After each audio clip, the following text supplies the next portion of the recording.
ಮನಿಗೆ ಬೆಲೆ ಇರ್ತಾ ಇತ್ತು, ಈಗ ಬೆಲೆ ಇಲ್ಲ. ಎಲ್ಲ ಬ್ಯಾಂಕು ಡಿಜಿಟಲ್ ಆದ್ಮೇಲೆ ಒಂದು ದಿವಸ ಸ್ಯಾಟಲೈಟ್ ಬಿದ್ದೋಯ್ತು ಅಂದ್ಕೊಳ್ಳಿ, ಆಯ್ತಾ? ನನ್ನ ಅಕೌಂಟಲ್ಲಿ ಎಷ್ಟಿದೆ ನನಗೆ ಗೊತ್ತಿಲ್ಲ. ಪ್ರಕೃತಿ ವಿಕೋಪಗಳು ಇವೆಲ್ಲ ನಡೀತಾ ಇರೋದು ನೋಡಿದ್ರೆ ಯಾವತ್ತಾದ್ರೂ ಸ್ಯಾಟಲೈಟ್ ಬಿದ್ದೋದ್ರೆ ಏನು ಅಂತ ನಾನು ಊಹೆ ಮಾಡ್ತೀನಿ. ಜೀವಮಾನದಲ್ಲಿ ಒಂದು ಜಮೀನು ತಗೊಳಕ್ಕಾಗಲ್ಲ.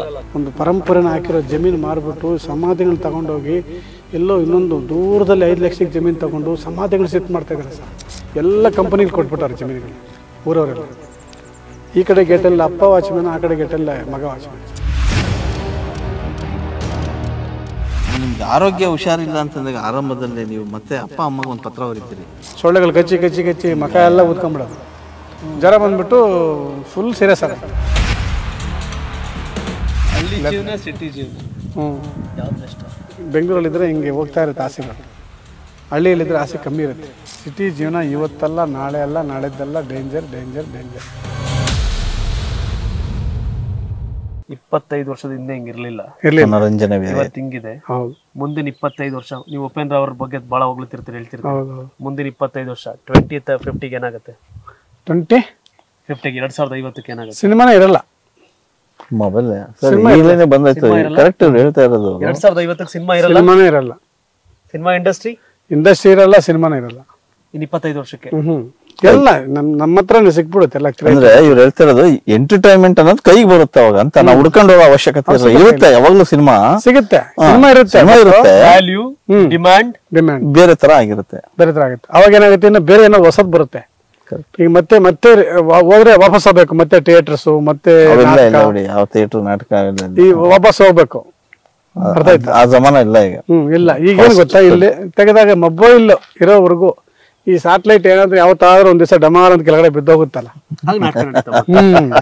ಅವಾಗ ಮತ್ತೆ ಎಲ್ಲದಕ್ಕೂ ಕೊನೆ ಅಂತ್ಯ ಇರುತ್ತಲ್ಲ, ಅಂತ್ಯ ಇರುತ್ತೆ. ಆ ಗ್ರಾವಿಟಿ ಪವರ್ ಕಮ್ಮಿ ಆಗಿ ಮೇಲೆ ಎಲ್ಲ ಇರ್ತಾವಲ್ಲ ಇದು ಸ್ಯಾಟಲೈಟ್ಗಳು, ಅವೆಲ್ಲ ಎಲ್ಲ ಒಂದು ಸ್ಟೇಜ್ ಮೇಲೆ ಬಿದ್ದಾಗ ನನ್ನ ಅಕೌಂಟ್ ಪೇಪರ್ಗೆ ಮತ್ತೆ ಟಿವಿಗೆ ಮತ್ತೆ ಥಿಯೇಟರ್ಗೆ ಹೊಲಿ ಬರ್ತದೆ ಅಂತ ಕೇಳಿ. ನಮ್ ದುಡ್ಡಿತ್ತಲ್ಲ, ಈಗ ಮುಂಚೆ ದುಡ್ಡು ಕಾಣಿಸ್ತಾ ಇತ್ತು, ಮನಿಗೆ ಬೆಲೆ ಇರ್ತಾ ಇತ್ತು, ಈಗ ಬೆಲೆ ಇಲ್ಲ. ಸಾಯಂಕಾಲವರೆಗೂ ಇಲ್ಲಿ ಬರ್ತಾರೆ ಪಾಪ, ಕೆಲಸ ಮಾಡ್ತಾರಲ್ಲ, ಅವ್ರಿಗೆ ಕಾಸು ಕೊಟ್ರೆ ಖುಷಿ. ಫೋನ್ ಪೇ ಮಾಡಿದ್ರೆ ಅವ್ನ ಮಕ ಹಂಗೇ ಮಾಡ್ಕೊಂಡು ನೋಡ್ತಿಲ್ಲ ಸರ್, ಎಲ್ಲ ಅಲ್ಲೇ ಟ್ರಾನ್ಸಾಕ್ಷನ್ ಆಗ್ತಾ ಇದೆ. ಕಾಸು ಕೊಡ್ಬೇಕು ಅವ್ನಿಗೆ, ಸರ್ ನಮ್ ದುಡ್ಡು ಕೊಡಿ ಸರ್, ನಮ್ ಮೊಬೈಲ್ ಫೋನ್ ಪೇ ಅವೆಲ್ಲ ನಮ್ಗೆ ಗೊತ್ತಿಲ್ಲ ಅಂತ. ಎಲ್ಲಿ ಹೋಗುತ್ತೆ ಗೊತ್ತಿಲ್ಲ ದುಡ್ಡು. ಅವ್ನ್ ಫೋನ್ ಪೇ ಅವ್ನಿಗೆ ಮಾಡಿದ್ರೆ, ಅವ್ನು ನಿನ್ ಮಗನ ಕೊಡ್ತೀನಿ ಮಾಡ್ತೀನಿ ಅಂದ್ರೆ ಅವ್ನ ಮಗ ಇನ್ಯಾರ್ಗ ಮಾಡಿರ್ತಾನೆ. ಅವನು ಅಳೋದೊಂದು ಬಾಕಿ, ಸರ್ ನನ್ ಕಾಸು ಕೊಟ್ರೆ ಸರ್ ನೀವು ಫೋನ್ ಪೇ ಮಾಡ್ತೀನಿ, ನಾನು ಬರಲ್ಲ ನಿಮ್ ಕೆಲ್ಸಕ್ಕೆ. ಕಾಸು ಕೊಟ್ರೆ ನೋಟ್ ಇದ್ರೆ ಅದಕ್ಕೆ ಬೆಲೆ ಇತ್ತು.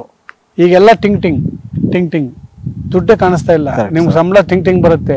ನೀನ್ ಯಾರ ಮನೆಯವನಿಗೆ ಅವನಿಗೆ ಅವ್ನಿಗೆ ಎಲ್ಲರಿಗೂ ಟಿಂಗ್ ಕೈಗೆ ನೋಡ್ತಿಲ್ಲ, ಅದನ್ನ ಹೇಳ್ತಾರೆ. ಎಲ್ಲ ಆಗಿರುತ್ತೆ.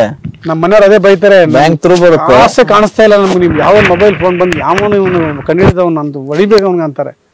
ಆಸೆ ಕಾಣಿಸ್ತಾ ಇಲ್ಲ. ಇದು ಒಂದು ಪ್ಲಸ್ ಆದ್ರೆ ತುಂಬಾ ಮೈನಸ್ಸು ಇದೆ, ಆಯ್ತಾ? ತುಂಬಾ ಮೈನಸ್ಸು ಇದೆ. ನಮ್ಗೆ ಮುಂಚೆ ಅಂದ್ರೆ ಒಂದು ಕಟ್ಟು ಹಿಂಗ್ ಕೊಡಿದ್ರೆ ಖುಷಿ ಆಗೋದು. ಯಾರನ್ನ ಲ್ಯಾಂಡ್ ತಗೊಂಡ್ರೆ, ಜಮೀನ್ ತಗೊಂಡ್ರೆ, ಒಂದು ಕಟ್ ಕೊಟ್ರೆ ಅದು ವ್ಯಾಲ್ಯೂ ಹಿಂಗ್ ಇಟ್ಕೊಂಡು ಮನೆಯಲ್ಲಿ ಪೂಜೆ ಒಂಥರ ಇದಿರೋದೊಂದು. ಈಗ ಟಿಂಗ್ ನಿಮ್ಮ ಅಕೌಂಟ್ಗೆ ಹಾಕಿದೀನಿ ಅಷ್ಟೇ ನೋಡೋದು. ದೀಪಾವಳಿಗೂ ಇಲ್ಲ, ವರಲಕ್ಷ್ಮಿ ಹಬ್ಬದ ದಿವಸ ಏನಾದ್ರು 4 ನೋಟ್ ಹೊಸದ ತಗೊಂಬಂದ ಅದು ಅವತ್ತು ಕಷ್ಟಪಟ್ಟು ಬ್ಯಾಂಕ್ಗೆ ಹೋಗಿ ಕಾಸು ಕೊಡಿದ್ರೆ ಕ್ಯಾಶ್ ಇಲ್ಲ ಅಂತಾರೆ ಅವರು. ಹಂಗಾಗುತ್ತೆ ಪರಿಸ್ಥಿತಿ. ಆಮೇಲೆ ಎಲ್ಲ ಬ್ಯಾಂಕು ಡಿಜಿಟಲ್ ಆದ್ಮೇಲೆ ಒಂದ್ ದಿವಸ ಸ್ಯಾಟಲೈಟ್ ಬಿದ್ದೋಯ್ತು ಅಂದ್ಕೊಳ್ಳಿ, ಆಯ್ತಾ? ನನ್ನ ಅಕೌಂಟಲ್ಲಿ ಎಷ್ಟಿದೆ ನನಗೆ ಗೊತ್ತಿಲ್ಲ. ನಾನು ಬ್ಯಾಂಕ್ ಹತ್ರ ಸರ್ ಪಾಸ್ಬುಕ್ ಎಂಟ್ರಿ ಎಲ್ಲ ಕೊಡಿ, ಸ್ಯಾಟಲೈಟ್ ಇಲ್ಲ, ನೆಟ್ವರ್ಕ್ ಇಲ್ಲ, ನಾಳೆ ಬನ್ನಿ ಬೋರ್ಡ್ ಹಾಕಿ ಒಂದ್ 5,000 ಕೋಟಿ ನಿಮ್ ಅಕೌಂಟ್ ಅಲ್ಲಿ ಇದೆ, ನಿಮ್ ಕತೆ ಮುಗೀತು ಸ್ಯಾಟಲೈಟ್ ಬಿದ್ದಾದ್ರೆ. ಅದೇ ದುಡ್ಡು ಮನೆಯಲ್ಲಿ ಇದ್ರೆ ಮನೇಲಿ ಇರ್ತದೆ. ಯಾವತ್ತಂದ್ರೆ ಪ್ರಕೃತಿ ವಿಕೋಪಗಳು ಇವೆಲ್ಲ ನಡೀತಾ ಇರೋದು ನೋಡಿದ್ರೆ ಯಾವತ್ತಾದ್ರೂ ಸ್ಯಾಟಲೈಟ್ ಬಿದ್ದೋದ್ರೆ ಏನು ಅಂತ ನಾನು ಊಹೆ ಮಾಡ್ತೀನಿ. ಸ್ಯಾಟಲೈಟ್ ಬಿದ್ದೋದ್ರೆ ಹೆಂಗೆ ಬರ್ಬೇಕಾಗಿದ್ ಬರ್ದೇ ಇರೋ ಟೈಮಲ್ಲಿ ಏನೇನೋ ವ್ಯತ್ಯಾಸ ಆಗ್ತಿರೋ ಟೈಮ್ ಅದು ಆಗಬಹುದು. ಸ್ಯಾಟಲೈಟ್ ಇಲ್ಲ, ಅಕೌಂಟ್ಸ್ ಎಲ್ಲ ಹೋಯ್ತು. ಯಾರು ಗೊತ್ತಿರುತ್ತೆ? ಮ್ಯಾನೇಜರ್ಗೆ ಏನ್ ಗೊತ್ತಿರುತ್ತೆ ಯಾರ ಅಕೌಂಟ್ ಅಲ್ಲಿ ಎಷ್ಟಿದೆ ಅಂತ? ಮುಂಚೆ ಬರೀತಿದ್ರು, ಈಗ ಬರೆಯಲ್ಲ. ಅಕೌಂಟ್ ಒಂದು ಗೈಡ್ ಮಾಡೋರು, ಈ ಅಕೌಂಟ್ಗೆ ಸೈನ್ ಮಾಡಿ ಏನು ಇಲ್ಲ. ಈಗ ನೀವು ಹೋಗ್ಬಿಟ್ರೆ ನನ್ ಕಾಸು ಕೊಡಿ ಬ್ಯಾಂಕ್ ಹತ್ರ ನಿಂತ್ಕೊಂಡ್ಬಿಟ್ರೆ ಅವನು ಏನಂತಾರೆ, ಇದು ನೆಟ್ವರ್ಕ್ ನಮ್ಮ ಪರಿಧಿಯಲ್ಲಿ ಸರ್ವರ್ ಇಲ್ಲ ಅಂತ ಒಂದು ಬೋರ್ಡ್ ಹಾಕ್ಬಿಟ್ಟು ಕೂತ್ಕೊಂಡ್ರೆ ಎಲ್ಲರ ಕ್ಯೂ ನಿಂತ್ಕೊಂಡು ನನಗೆ ಊಹೆ ಬರ್ತಾ ಇದೆ. ಸ್ಯಾಟಲೈಟ್ ಬಿದ್ದೋಗ್ಬಿಟ್ರೆ ಇಮೇಜಿನ್ ಸಿನಿಮಾ ರವಿ ಕಾಣದನ್ನ ಕವಿ ಕಂಡ, ಕವಿಗಿಂತ ಇನ್ನೊಂದ್ ಹೆಜ್ಜೆ ಮುಂದೆ ಹೋಗಿ ಸಿನಿಮಾ ಆದವ್ರು ಕಾಣ್ತೀವಿ, ಇಮ್ಯಾಜಿನ್ ಮಾಡ್ತೀವಿ ನಾವು. ಅದರಲ್ಲಿ ವಾಸ್ತವ ಮತ್ತೆ ಇಮ್ಯಾಜಿನೇಷನ್ ಇದ್ರ ಮೇಲೆ ಒಂದು ಸಿನಿಮಾ ಮಾಡಬೇಕು ಅಂತ ಆಸೆ ಐತಿ. ಎರಡೂ ರೀತಿಯ ಸಂದರ್ಶನ ಇವತ್ತು ಮಾಡಿದ್ವಿ. ನಂಗೆ ಬಹಳ ಖುಷಿ ಆಯ್ತು. ಎಲ್ಲ ಎಷ್ಟೋ ಹೀರೋಗಳು ಮಧ್ಯಾಹ್ನ ಹೇಳೋ ಟೈಮ್ಗಳಿವೆಲ್ಲ, ಆದ್ರೆ ಬೆಳಗ್ಗೆ ಮುಂಜಾನೆ ಎದ್ದು ತೋಟದಲ್ಲಿ ಉಳ್ಳಿನ ಒಂದ್ ಕಡೆಗೆ ಗುಡ್ಡೆ ಆಗ್ತದ್ರೆ, ಹಿಮದಲ್ಲಿ ಹೇಳಿದ್ರೆ ನೀಟಾಗಿ ಬರ್ತದೆ, ಬಿಸಿಲಾದ್ಮೇಲೆ ಉದುರೋಗ್ಬಿಡ್ತವೆ ಶಿವಣ್ಣ ಅಂತ. ನಂಗೆ ಬಹಳ ಖುಷಿ ಆಯ್ತು. 2 ವರ್ಷದ ಮೊದಲೇ ಆಗ್ಬೇಕಾದ ಸಂದರ್ಶನ ಈಗ ಸಂದರ್ಭ ಕೂಡ ಬಂತು. ಅದರಲ್ಲಿ ಸ್ವಲ್ಪ ರಾಜಕಾರಣ, ಜೀವನ, ಸಿನಿಮಾ ಎಲ್ಲವನ್ನೂ ಸೇರಿದಂಗೆ ಬದುಕಿನ ಒಂದಷ್ಟು ಚರ್ಚೆ ಮಾಡಿದೀವಿ. ನನಗೂ ಬಹಳ ಖುಷಿ ಆಯ್ತು. ಸಿನಿಮಾದ ಏನೋ ಕ್ವಶನ್ ಇದೆ ನನ್ನ ಪಾಪ ಏನಾಗಿದೆ ಹೇಳ್ಬೇಕು. ಈಗ ಏನೋ ಹೇಳ್ತಿದ್ರೆ ಮುಂದೆ ನಾನು ಸಿನಿಮಾ ಬರಬೇಕು ಅಂತ. ಅಲ್ಲ, ಸಿನಿಮಾ ಈ ತರದ ಸಿನಿಮಾಗಳು ಮಾಡ್ಬೇಕು ಅಂತ ನಂಗೇನೋ.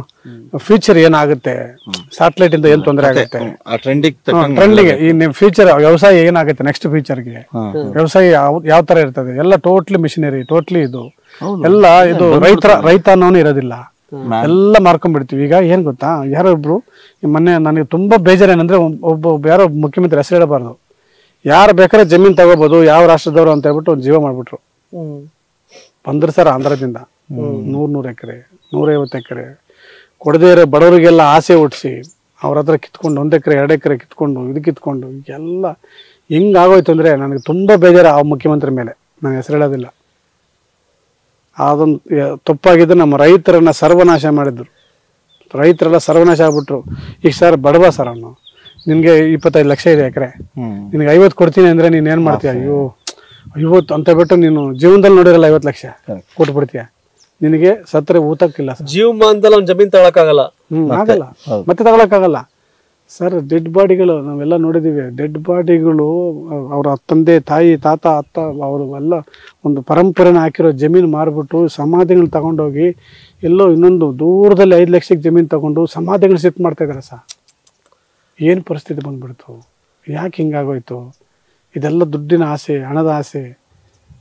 ಜಮೀನು ಮಾರಬೇಡಿ ದಯವಿಟ್ಟು ಅಂತ ಎಷ್ಟು ಕೇಳ್ಕೊಂತೀವಿ ನಾವು.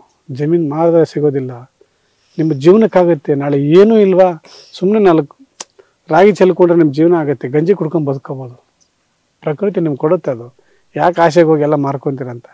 ಸರಿ, ಇಲ್ಲಿ ಡೌನಲ್ಲಿ ಒಂದು 2-3 ಹಳ್ಳಿ ಇದೆ, ಊರ್ಗದೆ ಎಲ್ಲ ಕಂಪನಿಗಳು ಕೊಟ್ಬಿಟ್ಟಾರೆ ಜಮೀನುಗಳನ್ನ ಊರವರೆಲ್ಲ. ಈ ಕಡೆ ಗೇಟಲ್ಲಿ ಅಪ್ಪ ವಾಚ್ಮ್ಯಾನ್, ಆ ಕಡೆ ಗೇಟಲ್ಲಿ ಮಗ ವಾಚ್ಮ್ಯಾನ್ ಸರ್. ನಾನು ನೋಡಿದ್ದೀನಿ ಸರ್. ಅದೇ ಜಮೀನು ಕೊಟ್ಟು ಅದೇ ಜಮೀನಲ್ಲಿ ವಾಚ್ಮ್ಯಾನ್ 15,000 ಸಂಬಳ. ಏನು ಸರ್ ಪರಿಸ್ಥಿತಿ? ರೈತರಿಗೆ ಈ ಪರಿಸ್ಥಿತಿ ಬಡಬಾರ್ದು ಸರ್. ರೈತರ ಭೂಮಿ ಅದು ಇದನ್ನೇನಾದ್ರೂ ಒಂದು ಜೀವ ತಂದು ರೈತರು ಮಾರಬಾರ್ದ್ರೆ ಮಾಡಿಬಿಡ್ಬೇಕು ಸರ್. ಇಲ್ಲಾಂದ್ರೆ ಇರಲ್ಲ ಸರ್, ರೈತನೇ ಇರಲ್ಲ. ಎಲ್ಲ ಕಾರ್ಪೊರೇಟ್ ಕಂಪನಿಗಳು ವ್ಯವಸಾಯ ಮಾಡುತ್ತೆ, ಅವ್ರ ಹತ್ರ ನಾವು ಕೆಲಸ ಮಾಡಬೇಕು. ಅವ್ರ ಹತ್ರ ಅಲ್ಲಿ ಸಿಟಿಯಲ್ಲಿ ದೊಡ್ಡ ದೊಡ್ಡ ಮಾಲ್ಗಳು ಮಾಡ್ತಾರೆ, ಅವ್ರ ಹತ್ರ ರೈತರು ಹೋಗಿ ತಗೋಬೇಕು. ನಾವೆಲ್ಲರೂ ಹೋಗಿ ಕ್ಯೂ ಹಿಡ್ಕೊಂಡು ಅವನ ಹತ್ರ ಅವ್ನು ಹೇಳಿದ ರೇಟಿಗೆ ಟೊಮೆಟೊ ತಗೋಬೇಕು, ಅವ್ನು ಹೇಳಿದ ರೇಟಿಗೆ ಹುಳ್ಳಿಕಾಳು ಅವನ್ನೆಲ್ಲ ಅಲ್ಲಿ ಕೊಡ್ತಾನೆ. ಈಗ ಕೊಡ್ತಾ ಇದ್ದಾರೆ ಆಲ್ರೆಡಿ, ಎಲ್ಲ ಅವರ ಸಂಸ್ಥೆ ಕೊಡ್ತಾರೆ. ಅಲ್ಲಿಗೆ ಹೋಗಿ ಬ್ಯಾಗ್ ತಗೊಂಡೋಗಿ ಎಲ್ಲ ಎತ್ಕೊಂಡ್ಬಂದು ಟ್ರಾಲಿಯಲ್ಲಿ ಹಿಂಗೆ ತಳ್ಳಿದಾಗ ಅಲ್ಲಿ ಬಿಲ್ ಆಗ್ತಾ ಇರ್ತಾರೆ. ಒಂದೊಂದು ಟಿಂಗ್ ಟಿಂಗ್ ಅಂತ ರೈಸ್ ಆಗ್ತಾ ಇರುತ್ತೆ. ನನಗೆ ಇಲ್ಲಿ BP ರೈಸ್ ಆಗ್ತಾ ಇರ್ತದೆ ಅಲ್ಲಿ ಸೌಂಡ್ ಬಂದಂಗೆ. ಅಲ್ಲಿ ಎಲ್ಲ ಹಾಕಿರ್ತಾರೆ, ಬುಟ್ಟಿಗೆ ಹಾಕ್ತಾ ಇದ್ರೆ ಅಲ್ಲಿ ಟಿಂಗ್ 2,000 2,600 3,000 3,500 5,000 BP ಇಲ್ಲಿ ರೈಸ್ ಆಗ್ತಾ ಇರ್ತದೆ. ನಮ್ಮ ಬ್ಲಡ್ ಪ್ರೆಷರ್ ಹಂಗೆ ರೈಸ್ ಆಗುತ್ತೆ ಸರ್. ಏನು ಹಿಂಗೆ ಆಗ್ತಾಯಿದೆ? ನಾವು 5,000 ಅಂದ್ಕೊಂಡು ಹೋದ್ರೆ 8,000 10,000 ಆಗ್ಬಿಡುತ್ತೆ. ನಾವು ಊಹೆ ಮಾಡೋಕ್ಕಾಗಲ್ಲ. ಮುಂಚೆ ಅಂದರೆ ಒಂದು ಶೆಟ್ಟಿ ಅಂಗಡಿ ಹೋಗ್ಬಿಟ್ಟು ಒಂದು ಲಿಸ್ಟ್ ಕೊಡ್ತೀವಿ ಸರ್, ಒಂದು ಲಿಸ್ಟ್ ಅರ್ಧ kg ರವೆ ಕೊಡಿ, ಗೋಧಿ ಕೊಡಿ, ನುಚ್ಚು ಕೊಡಿ, ಅದು ಕೊಡಿ, ಇದು ಕೊಡಿ ಅಂತ ಹೇಳಿ ತಗೊತಿದ್ವಿ. ನಮಗೊಂದು ಗೊತ್ತಿರೋದು. ಅದು ಇಲ್ಲಿ ಗೊತ್ತಾಗ್ತಾ ಇಲ್ಲ ಎಷ್ಟೋಗುತ್ತೆ ಅಂತ ಅಕೌಂಟಲ್ಲಿ ಸ್ಕ್ಯಾನ್ ಮಾಡಿ ಟಿಂಗ್ ಅಂದಾಗ ಗೊತ್ತಾಗೋದು. ಅವಾಗ 9,000 ಆಗ್ಬಿಟ್ಟಿದೆ ಸರ್. ನಾನು 1,000 ರೂಪಾಯಿಗೆ ಒಂದು ತಿಂಗಳು ಸಾಮಾನು ತಗೊತಿದ್ದೆ. ನಾವದೇ ಹೇಳೋದಲ್ಲ, ನಾವು ತರಕಾರಿ ತತ್ತಿದ್ದೆ ಹಬ್ಬ ಹರಿದಿನಗಳಲ್ಲಿ ಮಾತ್ರ.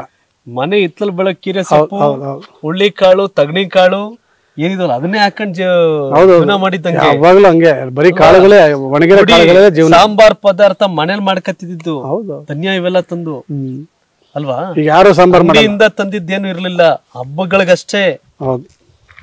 ಹಬ್ಬಗಳಿಗಷ್ಟೇ ತಂದಿದ್ದು. ನಿಮ್ಗೆಲ್ಲ ಪ್ರತಿದಿನ ತರದಾಗ್ಬಿಟ್ಟೈತೆ. ನಿಮ್ಗೆ ಇನ್ನೊಂದು ಹೇಳ್ತೀನಿ, ನಾನು ಊರಲ್ಲಿ ನಮ್ಗೆ ಅನ್ನ ಇಲ್ಲ, ಬರೀ ಮುದ್ದೆ ಕೊಡೋರು. ಬರೀ ಮುದ್ದೆ, ಆಮೇಲೆ ಜೋಳದ ಮುದ್ದೆ ಅಂತಿರೋ ನಮ್ಮ ಕಡೆ. ಜೋಳ ಹಾಕೋರು. ತಿನ್ನಕ್ಕೆ ಆಗ್ತಿಲ್ಲ ನಮಗೆ. ನಮ್ಮಲ್ಲಿ ದೊಡ್ಡ ಮನೆಗಳು ಇರ್ತಲ್ಲ, 1-2 ಮನೆ ದೊಡ್ಡವಿದ್ದು, ಅವರೆಲ್ಲ ಸ್ಕೂಲ್ಗೆ ಅನ್ನ ತರೋರು, ನಮ್ಗೆಲ್ಲ ಇಷ್ಟಪ್ಪ ಹಾಕೋರು. ಅವ್ರು ಅನ್ನ ತಿಂತಾ ಇದ್ರೆ ನಮ್ಗೆ ಮುದ್ದೆ ಹೋಗ್ತಾ ಇರಲಿಲ್ಲ, ಅದು ಬೆಳ್ಳ ಕಾಣಿಸೋದು, ಇದು ಒಳಕ್ಕೆ ಹೋಗ್ತಾ ಇಲ್ಲ. ಅದಕ್ಕೆ ನಾನು ಈ ಕಡೆ ತಿರ್ಕೊಂತಿದ್ದೆ ಊಟ. ಅದು ಕಾಣಿದ್ರೆ ನನ್ನ ಮಗಂದು ಅದು ಕಣ್ಣು ಕಾಣಿದ್ರೆ ಕೇಳುತ್ತೆ, ನೋಡಬಾರ್ದು ಅಂತ ತಿಂತೀವನು ಮುದ್ದೆ ತಿಂತ. ಅದೇನೋ 2 ಮೆಣಸಿನ್ಕಾಯಿ, 1 ಈರುಳ್ಳಿ, 1 ಉಪ್ಪು ಹಾಕೋರು. ಉಪ್ಪುಗೊಜ್ಜು. ಅಲ್ಲಿ ಕಾಲುವೆಯಲ್ಲಿ ನೀರು ಹೋಗ್ತಾಯಿತ್ತು ನಮ್ಮ ಸ್ಕೂಲ್ ಹತ್ರ. ಆ ನೀರು ಸ್ವಲ್ಪ ತಗೊಳ್ಳೋದು, ಹಿಂಗೆ ಇಸ್ಕೊಳ್ಳೋದು, ಆ ಮುದ್ದೆ ಅದರಲ್ಲಿ ತಿಂದ್ಬಿಟ್ಟು ಹೋಗೋದು. ಅವರು ಸುಮ್ಮನೆ ನಿಮ್ಮ ಮನೇಲಿ ಅನ್ನ ಮಾಡಲ್ಲ, ತಗೊಂಡು ಸ್ವಲ್ಪ ಕೊಡೋರು ಅನ್ನ, ಇಷ್ಟು ಲಾಸ್ಟಲ್ಲಿ. ಅದಕ್ಕೆ ಒಂದು ಸ್ವಲ್ಪ ಉಡಿ ಸಾಂಬಾರ್ ಪೌಡ್ರು, 1 ಟೊಮೊಟೊ, ಉಪ್ಪು, ನೀರು, 1 ಮೆಣಸಿಗೆ ಹಾಕಿ ಉಚ್ಬಿಟ್ಟು. ಹೌದು, ಫಸ್ಟ್ ಕ್ಲಾಸ್. ಈ ಜೀವನನೂ ಆಗೋಗೈತೆ. ಆದ್ರೆ ಇವತ್ತು ಪ್ರತಿದಿನ ನಾನು ಅನ್ನಕ್ಕೋಸ್ಕರ ಬೆಂಗಳೂರು ಬಂದಿದ್ದೆ. ಊರಲ್ಲಿ ಅನ್ನ ಇಲ್ಲ, ಬೆಂಗಳೂರಲ್ಲಿ ಎಲ್ಲಾ ಕಡೆ ಸಿಗುತ್ತಂತ ಅನ್ನ ಅಂತ ಹೇಳ್ಬಿಟ್ಟು ಮರಳಾರಿ ಹತ್ಕೊಂಡು ಬಂದವನು ಬೆಂಗಳೂರಿಗೆ. 1988 ನಾವು ಹುಟ್ಟಿದ ವರ್ಷ 88 ಬಂದೆ ಬೆಂಗಳೂರಿಗೆ. 36-37 ವರ್ಷದಿಂದ ಜರ್ನಿ ಹಿಂಗೆ. 2 ರೂಪಾಯಿ ಕೂಲಿ, 2 ರೂಪಾಯಿ ಕೂಲಿ. ಅವಾಗ ಒಂದು ಲಾರಿಗೆ ಮರಳು ಹಾಕಿದ್ರೆ 2 ರೂಪಾಯಿ ಕೊಡೋರು. ಅದನ್ನು ಮಾಡಿದೀರ ನೀವು? ಲಾರಿ 10 ಲಾರಿಗೆ ಮರಳು ಹಾಕಿ 10 ರೂಪಾಯಿ ಸಂಪಾದನೆ ಮಾಡ್ಕೊಂಡು 5 ಲಾರಿಗೆ ಮರಳು ಹಾಕಿ 5 ಲಾರಿಗೆ ಹಾಕಿ 10 ರೂಪಾಯಿ ಸಂಪಾದನೆ ಮಾಡ್ಕೊಂಡು ಹಂಗೆ ಲಾರಿ ಮೇಲೆ ಹತ್ಕೊಂಡು ಬೆಂಗಳೂರು ಬಂದೆ. ಆಮೇಲೆ ನಿಮ್ಗೆ ಆರೋಗ್ಯ ಹುಷಾರಿಲ್ಲ ಅಂತಂದಾಗ ಆರಂಭದಲ್ಲೇ ನೀವು ಮತ್ತೆ ಅಪ್ಪ ಅಮ್ಮಗೆ ಒಂದು ಪತ್ರ ಬರೀತೀರಿ. ಒಂದು 6 ತಿಂಗಳು 1 ವರ್ಷ ಲೆಟರ್ ಬರೋದು ನನಗೆ ಹುಷಾರಿಲ್ಲ ಬಂದು ಅಂತ. ಅಲ್ಲ, ನನಗೆ ನಾನೊಂದು ಇದರಲ್ಲಿ ಯಾವುದು ಮಾರತ್ತಹಳ್ಳಿಯಲ್ಲಿ ಒಂದು ಮಿಲಿಟರಿ ಕ್ವಾರ್ಟರ್ಸ್ ಕಟ್ತಿದ್ರು ಅವಾಗ 88ಅಲ್ಲಿ. ಆ ಕ್ವಾರ್ಟರ್ಸಲ್ಲಿ ಕೆಲಸ ಮಾಡ್ಕೊಂಡು ಅಲ್ಲೇ ಇದ್ಬಿಟ್ಟಿದ್ದೆ. ಬೆಂಗಳೂರು ಹೊರಗಡೆ ಹೋದ್ರೆ ಈ 10 ರೂಪಾಯಿ ಆಗೋಗಿತ್ತಲ್ಲ, ಇಲ್ಲೇ ಸ್ವಲ್ಪ ಹಳ್ಳಿ ಥರ ಇತ್ತು ಅವಾಗ.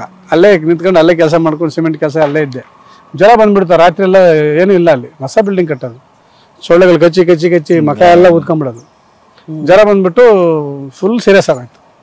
ಅಲ್ಲೊಬ್ಬ ತಮಿಳವನಿದ್ದ, ಹೋಟ್ಲು ಗುಡಿಸ್ಲಾಕೊಂಡು ಊಟ ಕೊಡೋನು.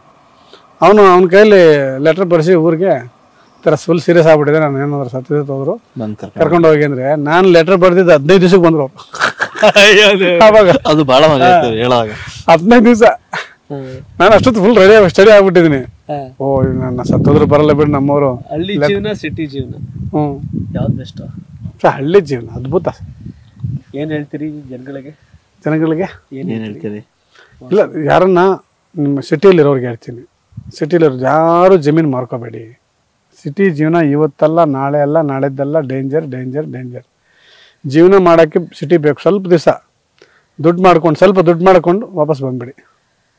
ಮಕ್ಕಳನ್ನ ಓದಿಸ್ಬೇಕಾ, ಒಳ್ಳೆ ಸ್ಕೂಲ್ ಬೇಕಾ? ಹಳ್ಳಿ ಕಡೆನೇ ತುಂಬ ಒಳ್ಳೊಳ್ಳೆ ಸ್ಕೂಲ್ ಇದ್ದಾವೆ, ತುಂಬ ಚೆನ್ನಾಗಿದ್ದಾವೆ. ವ್ಯವಸಾಯ ಮಾಡಿಕೊಂಡು ಅಪ್ಪ ಅಮ್ಮನ ಹತ್ರ ಇದ್ಕೊಂಡು, ಅಪ್ಪ ಅಮ್ಮನಿಗೆ ಒಂದು ಚೂರು ಸೇವೆ ಮಾಡಿಕೊಂಡು, ಭೂಮಿ ತಾಯಿಗೆ ಸೇವೆ ಮಾಡಿಕೊಂಡು, ಅರ್ಥ ಆಯ್ತಾ? ಲಿಮಿಟ್ ಇರಲಿ. ಆಸೆಗಳು ಅನ್ನೋದಕ್ಕೆ ಅತಿ ಇರಲ್ಲ ಸರ್. ಬೆಂಗಳೂರಲ್ಲಿದ್ದರೆ ಹಿಂಗೆ ಹೋಗ್ತಾ ಇರುತ್ತೆ ಆಸೆಗಳು, ಹಳ್ಳಿಯಲ್ಲಿದ್ದರೆ ಆಸೆ ಕಮ್ಮಿ ಇರುತ್ತೆ. ಆಸೆಗೆ ಮಿತಿ ಇರಲಿ, ನೆಮ್ಮದಿ ನೋಡಿ. ಭೂಮಿ ಮಾರಬೇಡಿ ಅಷ್ಟೇ. ಎಸ್, ಬೆಳಗ್ಗೆ ಮುಂಜಾನೆಯಿಂದ ಬಂದಾಗಿಂದ ಕ್ಯಾಮರಾ ನಾನ್ ಸ್ಟಾಪ್. ಬ್ಯಾಟ್ರಿ ಇದೆಯಾ ಫುಲ್ ಜೋರ? ಅದರಲ್ಲಿ ಬಹಳ ಪ್ರಿಪೇರ್ ಮಾಡಿ ಕರ್ಕೊಂಡ್ ಬಂದಿದೀವಿ. ಯಾಕೆ ನಿಮ್ ಟೈಮ್ ಒಂದು ಸೀಮಿತ ಅವಧಿ ಇದೆಯಲ್ಲ, ಎಲ್ಲೂ ಕೂಡ ನಾವು ವೇಸ್ಟ್ ಮಾಡೋದ್ ಬೇಡ. ಇಡೀ ದಿನ ಬೇಕು ನಿಮ್ಮ. ಇಲ್ಲ, ಈಗ ನಮ್ಗೆ ಏನ್ ಗೊತ್ತಾ, ನಮ್ಗೆ ಹತ್ರ ನಾವಿರೋದಿಲ್ಲ ಅಮೃತಹಳ್ಳಿ, ಬ್ಯಾಟ್ರಾಯಪುರ. ಈಗ ನೀವು ವಾಸಣ್ಣ ಫ್ರೀ ಅಂತಂದ್ರೆ ಒಂದು ಬಂದ್ರು 1.25 ಗಂಟೆ ಅಷ್ಟೇ ಇಲ್ಲಿಗೆ. ಆಗಿಂದಾಗೆ ಸಿಗೋ ಅವಕಾಶ ಆಗ್ಲಿ, ನಮ್ಗೊಂದು ಒಂದ್ಸಲಿ ಪಕ್ಕ ವಾಸ್ತು ಬಗ್ಗೆ ವಾಸ್ತು ಬಗ್ಗೆ ಮಾಡೋಣ, ಲೈವ್ ಮಾಡೋಣ. ಪಾಪ ನಾನು ಏನಕ್ಕೆ ಈಗ ವಾಸ್ತು ಹೇಳ್ತಾ ಇದೀನಿ ಅಂದ್ರೆ, ನಾನು ಅನುಭವಿಸಿರೋ ಕಷ್ಟನ 15 ವರ್ಷ ನಮ್ಮ ಬೆಂಗಳೂರಲ್ಲಿ ಒಂದು ಮನೆ ಇತ್ತು. ಆ ಮನೆ ವಾಸ್ತು ಸರಿ ಇಲ್ದಿರೋಕ್ಕೋಸ್ಕರ ವಾಟರ್ ಕ್ಯಾನ್ಗೂ ದುಡ್ಡಿಲ್ಲ ನಂದು. 2 ರೂಪಾಯಿ 2 rupees ವಾಟರ್. ಅವಾಗ 2 ರೂಪಾಯಿ ಕಾಯಿನೂ ಇರಲಿಲ್ಲ ತರಕ್ಕೆ. ಅಷ್ಟು ಕಷ್ಟ. ಈಗ 10 ವರ್ಷದ ಹಿಂದೆ, ಒಂದು 5 ವರ್ಷ ಕೊರೋನಾ ಬಿಫೋರಿಂದ ತುಂಬ ಕಷ್ಟಪಟ್ಟೆ, ಸಿಕ್ಕಾಪಟ್ಟೆ ಕಷ್ಟಪಟ್ಟೆ. ಏನು ಮಾಡೋದು ಯಾರನ್ನ ಕರ್ಕೊಂಬಂದು ನಾನು ತೋರಿಸ್ದೆ. ಅವಾಗ ನಾನು ವಾಸ್ತು ಕಲಿಯಕ್ಕೆ ಸ್ಟಾರ್ಟ್ ಮಾಡಿದೆ. ಕಲ್ತು ನನ್ನ ಕಷ್ಟ ಬೇರೆಯವ್ರು ಪಡಬಾರ್ದು. ನನ್ನ ಕಷ್ಟ ಬೇರೆಯವ್ರು ಪಡಬಾರ್ದು. ಅಟ್ಲೀಸ್ಟ್ ಮಿನಿಮಮ್ ವಾಸ್ತು ಹೇಳ್ಬೇಕು ಅವ್ರಿಗೆ, ಮಿನಿಮಮ್. ಈಗ ತುಂಬ ಮೋಸ ಮಾಡ್ತಾಯಿದ್ದಾರೆ ಯಾರು, 1000 ಕೋಟಿ ಹಂಗೆ ಮೋಸ ಹೋಗ್ಬೇಡಿ. ನಾನು ಸಿಂಪಲಾಗಿ ಹೇಳ್ತೀನಿ. ನನ್ನ ಹತ್ರ ನಾನು ಇದುವರೆಗೂ ರೈತರಿಗೆಲ್ಲ ಫ್ರೀ ಅಂತ ಹೇಳಿದ್ದೀನಿ. ಫೋನ್ ಮಾಡ್ತಾರೆ ರೈತರ ಮಕ್ಕಳಿಗೆಲ್ಲ, ತುಂಬ ದೂರದಿಂದ ಫೋನ್ ಮಾಡ್ತಾರೆ. ಎಲ್ರಿಗೂ ಫ್ರೀ. ಫ್ರೀಯಾಗಿ ಹೇಳ್ತಾ ಇದ್ದೀನಿ ನಾನು. ಚೆನ್ನಾಗಿರ್ಲಿ ಅವರು, ಎನರ್ಜಿ ಚೆನ್ನಾಗಿ ಇಟ್ಕೊಳ್ಳಿ, ನೀವಿರೋ ಎನರ್ಜಿ ಅಂತ ಅಷ್ಟೇ. ಇಲ್ಲ ನಮ್ಗೆ ಸಮಯ ಕೊಟ್ಟರು, ಅದಕ್ಕಿಂತ ಜಾಸ್ತಿ ತಗೋತಿದ್ವಿ, ಅದಕ್ಕೆ ಸಹಕಾರ ಕೊಟ್ಟಿದ್ರಿ. And thank you so much. ಆಗಿಂದಾಗೆ ಅವ್ರ ಸಮಯ ನೋಡ್ಕೊಂಡು, ಅವರ ಫ್ರೀ ನೋಡ್ಕೊಂಡು ಇನ್ನಷ್ಟು ನಾವು ಹೇಳಿದಲ್ಲ 2 ವರ್ಷದ ಗ್ಯಾಪ್ ನಮ್ದು. ಗ್ಯಾಪ್ ಅಂದ್ರೆ ಮಾತಾಡಿ ಇದನ್ನ ಇಂಟರ್ವ್ಯೂ ಮಾಡ್ಲಿಕ್ಕೆ. ನಾನು ರಾಜಕಾರಣದ MLA MP ಎಲೆಕ್ಷನ್ ಆ ಒಂದು ಕವರೇಜಲ್ಲಿ ಬ್ಯುಸಿ ಇದ್ದೆ. ಜೀವನ ಅದನ್ನ ಬಿಟ್ಟು ಬೇರೆ ಐತೆ ಅಂತ ಅವಾಗ ಇವರು ವಿಡಿಯೋ ನೋಡಿದಾಗ ಅನಿಸಿರುತ್ತೆ, ಜೀವನ ಬೇರೆನೇ ಇದೆ ಅಂತ. ಹಾಗಾಗಿ ಆ ರಿಯಾಲಿಟಿ ಮತ್ತಷ್ಟು ಹತ್ರ ಆಗ್ಲಿ ಅಂತ ಇಲ್ಲಿ ಬಂದ್ವಿ. And thank you so much sir, ಒಳ್ಳೇದಾಗ್ಲಿ, ಸಿಗುವ. ವಿಜಯ್ ಸರ್ ಮತ್ತು ನಾವು ಆಗಿಂದಾಗೆ ಸಂಪರ್ಕ ಮಾಡ್ತಿರ್ತೀವಿ. ನಿಮ್ ಸಹಕಾರ ಹೆಂಗೆ ಇರಲಿ, ಒಳ್ಳೇದಾಗ್ಲಿ. ಎರಡು ಶೇರ್ ಮಿಕ್ಸ್ ಮಾಡಿ ರಾಜಕೀಯ ಮತ್ತು ಸಿನಿಮಾ, ರಾಜಕಾರಣ ಮತ್ತೆ ಜೀವನ ಇದೆಲ್ಲದೂ ಕೂಡ ಅಂಶ ಸಿಕ್ಕಿದೆ. ಅದನ್ನ ಮೀರಿ ಇನ್ನೊಂದಷ್ಟು ಸಿಗೋದಿದೆ. ಆಗಿಂದಾಗೆ ಬದಲಾವಣೆ ಪರ್ವಗಳು, ಒಂದಷ್ಟು ಅಪ್ಡೇಟು ಹೇಳಿದ್ರಲ್ಲ, ಮುಂದಿನ 25 ವರ್ಷಕ್ಕೆ ಲೆಕ್ಕ ಹಾಕೊಂಡ್ರೆ ಏನೇನು ಅಂತ ಈ ಉಪೇಂದ್ರ ಅವ್ರು ಏನ್ ಆಲೋಚನೆ ಮಾಡ್ತಾರ ಆ ರೇಂಜ್ ಒಂದಷ್ಟು ಆಲೋಚನೆಗಳು ಇವ್ರಿಗಿದೆ. ಅದ್ರ ನೆಕ್ಸ್ಟ್ ವರ್ಷನ್ ಮತ್ತೆ ಕೂತ್ಕೋತೀವಿ. ಥ್ಯಾಂಕ್ ಯು ಸರ್, ಒಳ್ಳೇದಾಗ್ಲಿ. ಏನ್ ಹೇಳ್ತೀರಿ ನಮ್ಮ ಕರ್ನಾಟಕ ಟಿವಿ ಆಡಿಯನ್ಸ್ಗೆ? ಕರ್ನಾಟಕ ಟಿವಿ ಅವರಿಗೆ ಶಿವ ಅವ್ರದ್ದು ಸ್ಪೀಚ್ ಅಂದ್ರೆ ಮಾತಾಡೋದು ರೀತಿ ಎಲ್ಲ ರಾಜಕೀಯ ಒಂದೇ ಅಲ್ದಿರಾ ಒಂದಷ್ಟು ಜೀವನದ ಸತ್ಯಾಂಶಗಳನ್ನು ತಿಳ್ಕೊಂಡು ಹೇಳಿ. ತುಂಬಾ ಚೆನ್ನಾಗಿ ಅಂದ್ರೆ ಮಾತಾಡುವಾಗ ತುಂಬಾ ಸತ್ಯಾಂಶ ಅನ್ಸುತ್ತೆ, ಮಾತಾಡೋದು, ಎಕ್ಸ್ಪ್ಲೈನ್ ಮಾಡೋದು ಅವೆಲ್ಲ ಇರುತ್ತೆ. ಸ್ವಲ್ಪ ಹುಷಾರಾಗಿದೆ, ಯಾಕಂದ್ರೆ ಪ್ರಪಂಚ ಸರಿ ಇಲ್ಲ. ಕೇಸ್ಗಳು ಹಾಕ್ಸ್ಕೋಬೇಡಿ ಆಯ್ತಾ, ಸ್ವಲ್ಪ ಬಿದ್ದಿದೆ ಕೇಸ್ಗಳು, ಸ್ವಲ್ಪ ಬ್ಯಾಲೆನ್ಸ್ ಮಾಡ್ಕೊಂಡು ಹೋಗ್ಬೇಕು ಜೀವನ ಅಷ್ಟೇ ಅಲ್ವಾ. ಚೂರು ಬ್ಯಾಲೆನ್ಸ್ ಮಾಡ್ಕೊಂಡು ನಾನು ನಿಜಾಂಶನೂ ಹೇಳ್ಬೇಕು. ಈಗ ವಯಸ್ಸಿದೆ, ಬರ್ತಾ ನಿಮ್ಗೆ ಒಂಚೂರು ಎಕ್ಸ್ಪೀರಿಯನ್ಸ್ ಆಗ್ಬಿಡುತ್ತೆ, ಆವಾಗ ಸ್ವಲ್ಪ ಹುಷಾರಾಗ್ಬಿಡ್ತೀರ. ಈಗ ಬಿಸಿ ರಕ್ತ ಹುಮ್ಮಸ್ಸಲ್ಲಿ ನುಗ್ತೀರ, ನುಗ್ಗ್ರಿ ಲೈಫಲ್ಲಿ ಏನಾದ್ರೂ ಒಂದು ಜೀವನದಲ್ಲಿ ಒಂದು ಈ ತರ ಅವಕಾಶ ಎಲ್ಲರಿಗೂ ಸಿಗಲ್ಲ. ನಿಮಗೆ ಸಿಕ್ಕಿದೆ, ನೀವು ಬಾವುಟ ಆರಿಸ್ಬೇಕಷ್ಟೆ. ನೀವು ಮಾಡೋ ಕೆಲಸದಲ್ಲಿ ನಿಯತ್ತು, ಶ್ರದ್ಧೆ, ಓಕೆ, ಅದು ಶ್ರದ್ಧೆಯಿಂದ ಹೋಗಿ. ಸತ್ಯ ನಿಮ್ಗೆ ಇವತ್ತಲ್ಲ ನಾಳೆ ಕಾಪಾಡುತ್ತೆ, ಸುಳ್ಳು ಕಾಪಾಡಲ್ಲ. ನಾ TRPಗೋಸ್ಕರ ನಾವೇನೋ ಒಂದು ಹೇಳಿ ಆ 4 ಜನ ನೋಡಿ ಅದಲ್ಲ. ಸತ್ಯಾಂಶ ಇವತ್ತಲ್ಲ, ಈ ನಿಮ್ಗೆ ಇವನರೆಲ್ಲ ಇನ್ನೊಬ್ಬನಾರು ಕರೀತಾರೆ. ನಿಮ್ಮ ಹತ್ರ ಸತ್ಯ, ನಿಮ್ಮ ಹತ್ರ ಒಂದು ಇದಿದ್ರೆ, ನಿಷ್ಠೆ ಇದ್ರೆ ಅಲ್ವಾ ಸರ್? ನಿಷ್ಠೆಯಿಂದ ಕೆಲಸ ಮಾಡಿ, ಇವತ್ತಲ್ಲ ನಾಳೆ ನಂಬರ್ 1 ಆಗ್ತೀರ. Yes, thank you. ಚಾನಲ್ ಮಾಡಿದ್ರು ಮಾಡ್ತೀರಾ. ಸತ್ಯ ಶಾಶ್ವತ, ಸುಳ್ಳು ಟೆಂಪ್ರವರಿ, ಅದಕ್ಕೆ ನೆಲೆನೂ ಇಲ್ಲ, ಬೆಲೆನೂ ಇಲ್ಲ. ಸಿಕ್ಕಿದ್ರೆ ತಾತ್ಕಾಲಿಕ. ಹಾಗಾಗಿ ಶಾಶ್ವತ ಸತ್ಯ ಜೊತೆಗೆ ವಿಶ್ವಾಸದ ಬದುಕು ಆಗ್ಬೇಕು. ಆಗ್ಲೇ ಮಾತ್ರ ಜೀವನ ಒಳ್ಳೆ ದಿಸಲ್ಲಿ ಹೋಗೋಣ ಅಂತ ಹೇಳ್ತವ್ರೆ. ಖಂಡಿತ ಒಳ್ಳೆ ಅದಿಲ್ ನೀವೆಲ್ಲ ನಡಿಯಕ್ ಸಹಕಾರ ಕೊಡಿ ಅಂತ ಕೇಳ್ತಾ ಯೂತ್ ನಿಮ್ಗೆ ತುಂಬಾ ಯೂತ್ ಅಭಿಮಾನಿಗಳಿದ್ದಾರೆ, ರಾಜಕೀಯ ಇಂಟ್ರೆಸ್ಟ್ ಇರೋರು. ಹೌದೌದೌದು. ಯಾಕೆ ನಮ್ಗೆ ಸಿನಿಮಾ ಇಂಟ್ರೆಸ್ಟ್ ಇರೋ ತುಂಬಾ ಯೂತ್ ಇದ್ದಾರೆ. ಸೊ ಅವ್ರನ್ನೆಲ್ಲ ಒಂದ್ ದಾರಿ ತರೋಣ. ಈಗ ನನ್ನ ನೋಡಿ ನಾನು ದೇವ್ರನ್ನ ಹೇಳ್ತೀನಿ, ನನಗೆ ಫೋನ್ ಮಾಡ್ತಾರಲ್ಲ, ಸರ್ ನಿಮ್ಮನ್ನ ನೋಡಿ ನಾನು ತೋಟ ಮಾಡಿದೆ, ನಿಮ್ಮನ್ನ ನೋಡಿ ನನಗೆ ಶನಿವಾರ ಭಾನುವಾರ ಆದ್ರೆ ಸಾಕು ಹೆಂಡತಿ ಮಕ್ಳು ಕರ್ಕೊಂಡು ಟೂರ್ ಹೊಡಿತಿದ್ದೆ. ಈಗ ಶನಿವಾರ ಶುಕ್ರವಾರ ಸಾಯಂಕಾಲ ಊರಿಗೆ ಹೋಗ್ಬಿಡ್ತೀನಿ, ಶನಿವಾರ ಭಾನುವಾರ ವ್ಯವಸಾಯ ಮಾಡ್ತೀನಿ ಊರಲ್ಲಿ. ಸೊ ಇಷ್ಟು ಚೇಂಜ್ ಆಗಿದ್ದೀನಿ ಸರ್ ನಾನು. ನಾನು ದೇವರನ್ನ ಶನಿವಾರ ಭಾನುವಾರ ಬಂದು 10,000 ರೂಪಾಯಿ ಖರ್ಚು. ಒಂದ್ ಇಂಟ್ರಾಕ್ಷನ್ ಸಾಧ್ಯ ಆದ್ರೆ ಯಾರ್ಯಾರು ವಾಸು ಅವರ ಇದನ್ನ ಫಾಲೋ ಮಾಡ್ತಿರೋ ಗೊತ್ತಿರೋ ಒಂದಿನ ಇಂಟ್ರಾಕ್ಷನ್ಗೆ ಒಂದು ಅರೇಂಜ್ ಮಾಡ್ತೀನಿ. ಸಾಧ್ಯ ಆದ್ರೆ ವಾಸು ಅವ್ರನ್ನ ಪ್ರೀತಿ ಮಾಡೋರು, ಫಾಲೋ ಮಾಡೋರು ಅಂತ ಹಂಗಂದ್ರೆ ಇಲ್ಲ ಕ್ಯೂ ಆಗ್ಬಿಡುತ್ತೆ. ಆಮೇಲೆ ಈಗಲೇ ಶನಿವಾರ ಭಾನುವಾರ ತಡ್ಕೊಳಕ್ ಆಗಲ್ಲ. ನಮ್ಮ ಮನೆಯವ್ರ ಪಾಪ ಕಾಫಿ ಟೀ ಕೊಡು, ಊಟ ಕೊಡು, ಬಂದವ್ರಿಗೆಲ್ಲ ಪಾಪ. ನಾನು ಅಮ್ಮನ್ ಮಾತಾಡ್ಸಿಲ್ಲ, ಮೇಡಮ್ ಮಾತಾಡ್ಸಿಲ್ಲ, ಖಂಡಿತ ಮಾತಾಡ್ಸ್ತೀನಿ. ಸೊ ಈಗ ಇನ್ನೊಂದಷ್ಟು ಆಗ್ಲೇ ಮೀಟಿಂಗ್ ವೇಟ್ ಮಾಡ್ತಿದ್ದಾರೆ, ಅವ್ರಿಗೆ ಅನುಕೂಲ ಆಗ್ಲಿ ಅಂತ. And thank you so much. ಏನನ್ಸುತ್ತೆ ಕಾಮೆಂಟ್ ಮಾಡಿ. ವಿಜಯ್ ಸರ್ ಮತ್ತೆ ನಾನು, ನಮ್ ಜೊತೆ ವಾಸು ಅವರು. ಥ್ಯಾಂಕ್ ಯು, ಧನ್ಯವಾದ. ಇದು ಕರ್ನಾಟಕ ಟಿವಿ, ಕನ್ನಡಿಗರ ಧ್ವನಿ.